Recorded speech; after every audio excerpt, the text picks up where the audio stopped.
Hey guys, what is up? It is the Fast Break Report here, bringing you guys another vlog. So this is going to be the last video I upload today. Maybe I'll upload it tomorrow. I don't know. I kind of want to talk about this because this is fun. This is a little interesting. So the Washington Wizards officially broke out the checkbook for Bradley Beal. And if I'm correct, hold on, let me check here. I don't know what the exact numbers are. Give me a second. Let's go to NBA. I know it's a huge fucking deal. So the Wizards have re-signed Bradley Beal to a 5-year, $151 million contract.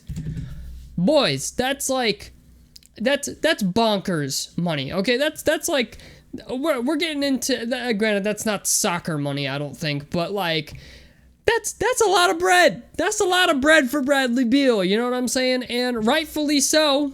Okay, I'm gonna say this, rightfully so, because Bradley Beal has been incredibly loyal to this team, and they have continued to be ass for a very long time. Now, here's my problem. Okay, I'm going to say this. I understand why they did this. I understand why you're breaking out the checkbook for Bradley Beal. I completely do. He's the best player they've had in a while. He's remained loyal to the team.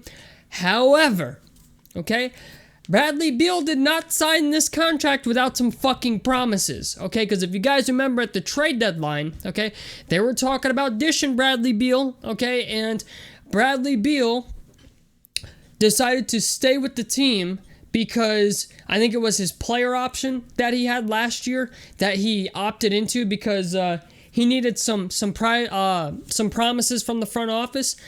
And I'm assuming they gave them to him. Now, they did start wheeling and dealing with getting younger, in a sense. I will say this. They did pick up Monte Morris and Will Barton from the Wizards in exchange for Kentavious Caldwell-Pope and Ish Smith. I like the Monte Morris pickup. I like the Will Barton pickup. Will Barton played pretty well for the Denver Nuggets last year with Michael Porter Jr. being out. So I like that trade. Obviously, you're getting rid of what's his name? Kentavious Caldwell-Pope, so you're giving up some defense. My problem with this whole thing is I feel like the Wizards are not going to be able to live up to their end of the deal, okay? The only reason they got Bradley Beal to come back is because they promised this man. I mean, they put their hand on the fucking Bible and promised him that they would get him a competitive team, that they would get him to the playoffs, that they would put a championship team around him. They would give him a fucking shot. And I don't think there's any fucking way they do that. I don't think there's any motherfucking way that they do that. And the reason I say that is because if we look at the moves that they've done so far, acquiring Kyle Kuzma turned out to be a great move. Kyle Kuzma has been amazing for the Wizards, okay? But the problem is they have Kristaps Porzingis currently, and they are now, rumors are they want to get Malcolm Brogdon from the Pacers. And I look at that and I think to myself, okay, like that's an okay roster. Like Porzingis is okay when he plays.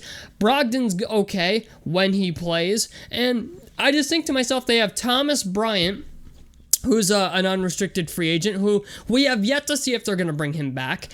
And I just think to myself, man, I don't really know if starting five of like Malcolm Brogdon, Bradley Beal, Kyle Kuzma, Kristaps Porzingis, and Thomas Bryant get you out of the second round. It might get you to the play-in. It might even get you a win in the play-in and get you into the first round. But the East is fucking stacked. The East has a lot of good fucking teams in it. I mean, you got Boston, you've got Milwaukee, you've got the 76ers, you got the Miami Heat. Atlanta just got a lot better by acquiring DeJounte Murray, okay?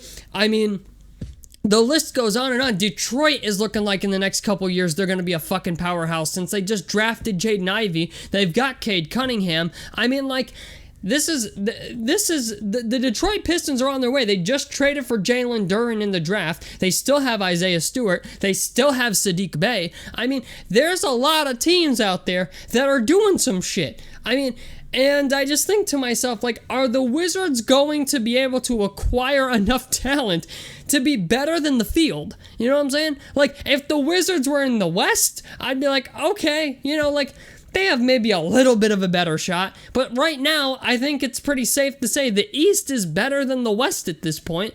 And, you know, at the beginning of last year, we were talking about not the New Jersey Nets, the Brooklyn Nets, like they were going to win a chip, and they made the fucking playoffs as a 7 seed. Granted, injuries pending and, you know, vaccination requirements and shit like that. But even after it all, it's kind of like, even with Kyrie, Kevin Durant, and Ben Simmons, their team's not deep enough to really make a finals run. So I just think to myself, like, that's why that's getting blown up. And the Wizards, it's like they made a serious commitment to Bradley Beal. And honestly, Bradley Beal made a serious commitment to them, because Bradley Beal could have easily, I mean, fucking easily went someplace else and gotten maybe not as much money, but he could have gotten a better shot at winning a ring. So I don't know what Washington has up their sleeve, but they better acquire somebody. That's all I'm saying. They need to add bench depth. They did get a little bit younger, okay, with, you know, getting Monte Morris over Ish Smith, and I like Will Barton as a solid bench option. You know, I like the idea of maybe getting Malcolm Brogdon, but I think you need to do a little better. That's all I'm saying. I think you need to do a little bit better than Malcolm Brogdon. I think you need to do a little bit better than Kristaps Porzingis. You know, it's just like, yeah, they're good players, but they struggle to remain healthy. And when I look at that roster, when I look at their offense, yeah, it's going to run through Bradley Beal for the most part. I mean, you have Kyle Kuzma. They have, you know, Kuzma and Beal to work off of, but it's like, you got to try to assemble a team here in the next 5 years, and if you're not doing it after 2 or 3, Bradley Beal's going to want out. So, I don't know, man. You know what? Bradley Beal has been more patient with the Washington Wizards than I've seen any player be. I mean, like, he's got a legitimate reason to want to leave there, and I don't know, man. You know what? Something tells me Washington has something big up their sleeve. I don't know what that something big is, but I feel like they made some promises to Bradley Beal that they might not have been able to keep to re-sign him. But Washington kept him. Washington got their guy. They made sure Bradley Beal got paid. Maybe they're thinking that will keep him happy, but at the same time, I think to myself, Bradley Beal's made his fucking money, man. I mean, he's gotten his bread over the, 10, 11 years he's already been at the with the Washington Wizards. So money is not his thing anymore, okay? Bradley Beal is set for life at this point. He wants to fucking win. And I just feel like Bradley Beal wouldn't have made a commitment like that to signing 5 years, $251 million if they didn't make a promise to him that I don't know if they can keep. So I don't know, man. We have to see. I hope the Wizards, I fucking hope the Wizards can get competitive, because I loved watching the Wizards play when they had Karam Butler, Antoine Jameson, and Gilbert Arenas. And now it's kind of like, you know, if they can become competitive, the East is going to be fucking scurry. I mean, really scurry. And, you know, Miles Bridges had that thing go on today, so I don't know if they got something for Miles Bridges too. I don't know. I don't know what the deal is. I don't know what's going on, but obviously they're probably not going to go after Miles Bridges since they have Kuzma and Beal now, but I don't fucking know. Anything is possible, okay? That's one thing I've learned about the NBA in the past, 5-6 years. So tell me what you guys think about this down below in the comment section below. I'd love to hear your guys' opinions on this. It helps me out. Subscribe if you guys want to see more on the Fast Break Report, and out of this motherfucker. Peace, guys.